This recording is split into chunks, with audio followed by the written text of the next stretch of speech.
You love manga, right? But have you ever considered the invisible price that piracy charges your favorite artists and the future of the industry? Let's uncover the complex economic network of manga piracy, showing you exactly how it affects everything from your favorite series to the global market. The reality is that manga has become a cultural and economic pillar of Japan, and one of its most profitable cultural exports, but its industry is suffering extremely from the scourge of piracy. Despite manga's global success, millions of fans now access scanned comics online for free, resulting in huge losses for creators and publishers. In this video, we will explore exactly what manga piracy is, how it operates on a global scale, and quantify its economic effects, from the income lost by mangaka to the serious consequences for sales and jobs in the industry.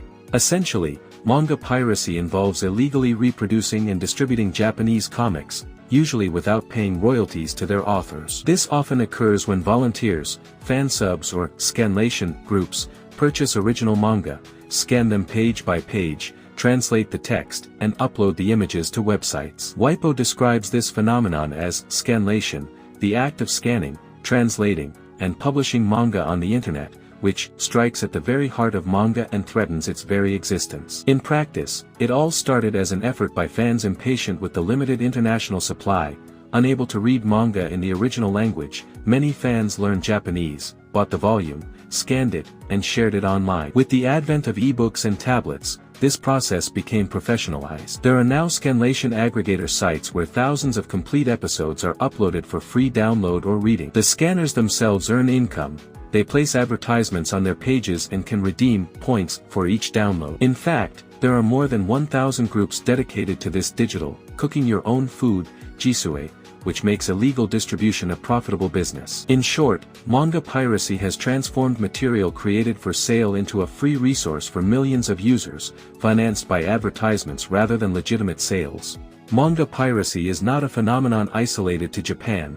It is global. In recent years, anti-piracy groups have counted billions of illegal accesses to comics. For example, in 2024, the Association of Japanese Publishers, ABJ, reported some 1,332 websites dedicated to sharing pirated manga. Of these, 294 are aimed at Japanese audiences, 466 offer English translations, and 477 are in other languages, including Spanish. These pages attract massive traffic. In a single month, June 2025, 913 pirate sites recorded around 2.8 billion visits from users in 123 countries, with a total of 700 million hours of reading. These figures illustrate the scale of the problem. Pirate manga sites receive hundreds of millions of visits per month. In Japan, the 10 most visited pirate sites each exceed 100 million visits per month. In addition, illegal manga sites cater to a very diverse audience. According to a study by Kyodo News, the predominant language on these portals is English,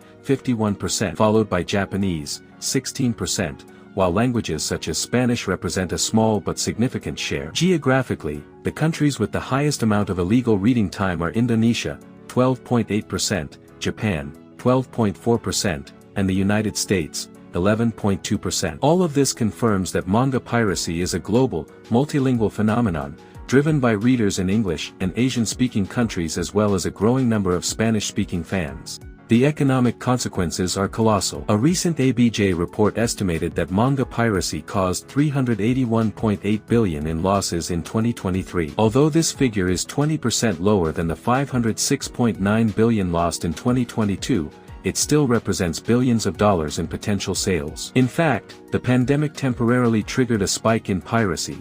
In 2021, losses peaked at 1.019 trillion yen. To understand how the phenomenon has evolved, one need only review the annual estimates. 2020 is almost equal to yen 210 billion in losses before the pandemic. 2021 almost equals 1.19 trillion, pandemic peak. 2022 almost equals 506.9 billion. 2023 almost equals 381.8 billion. This volume of losses equates to several $billion annually that legitimate creators and publishers are not receiving. To put this into perspective, the 10 most popular pirate sites in English alone represent $800 million per month in free reading that evades payment, more than $9 billion per year. And a 2025 study estimated that, based on the global volume of illegal reading, the rights affected amount to about $704.8 billion in a typical month alone, projecting about $8.5 trillion per year, $55 billion, in manga and related publications. In short, the economic scale of manga piracy is enormous. As one analysis indicates, hundreds of multilingual fansub sites generate trillions of yen in losses, affecting markets in Japan and around the world. Even with legal efforts and anti-piracy initiatives, the gap between free illegal content and official offerings continues to drain resources that could be invested in the industry. The direct impact of these losses falls first on mangaka, artists and authors. They are the ones who produce the original content and depend on legal sales and royalties per volume sold. WIPO warns that rampant piracy is making it increasingly difficult for manga artists to earn a living from their work. Many emerging mangaka receive only modest payments. Illegal sales reduce official print runs, diminishing their royalty income. It is estimated that of the 3,000 professional mangaka in Japan, only 10% can make a living from their comics full-time. Less income means fewer authors able to devote themselves fully to creating manga. As WIPO warns, if manga artists cannot make a living from their art, there will be no more manga. In other words, the creative cycle will suffer.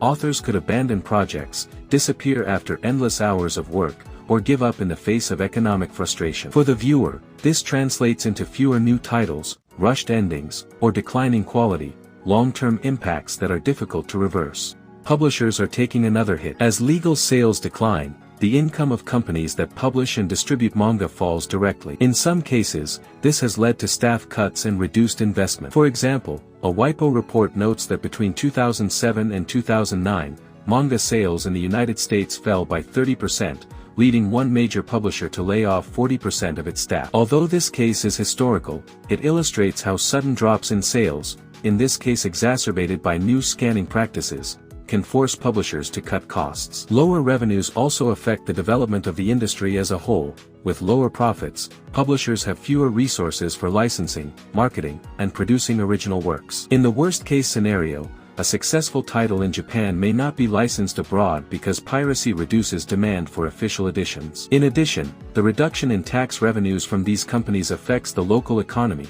The publishing sector is part of a manga industrial complex that generates thousands of jobs, from printing to merchandising and anime adaptations, so its losses have repercussions beyond the world of comics. To counter these threats, major Japanese publishers have implemented countermeasures. Companies such as Kadokawa are releasing simultaneous editions in multiple languages in major markets, while Tezuka Productions offers legal digital versions of popular manga in English. The Japan Publishers Association has promoted legal initiatives against unauthorized scanning activities. In the West, manga streaming platforms, e.g., Crunchyroll Manga, Manga Plus, are also seeking to attract readers with official versions. These measures may explain why losses decreased 25% in 2023 compared to 2022, while search engines such as Google stepped up their efforts to remove pirated links.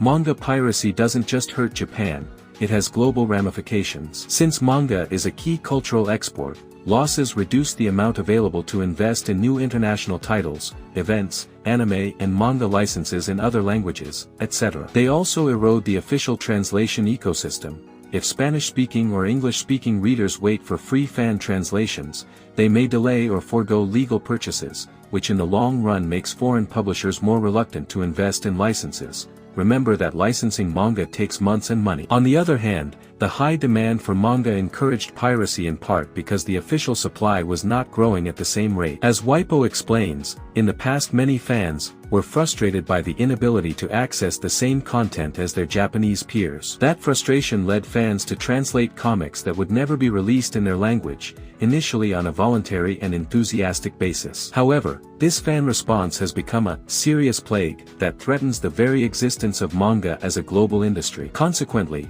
combating piracy is not only a legal issue, but a necessary strategy to sustain the entire creative ecosystem. Today, piracy seems difficult to eradicate. Even with recent declines, there are already more than 1,000 active websites dedicated to this purpose. The ABJ report warned that new sites emerge every month, often reappearing with new domains to avoid shutdowns. As long as delays in official releases persist, many viewers will continue to turn to international fansubs. In other words, the gap between supply and demand will not close overnight. As the reports themselves say, it seems impossible that all the bleeding caused by piracy will stop completely in the coming years. In this overview, we have seen that manga piracy is much more than reading comics for free on the internet.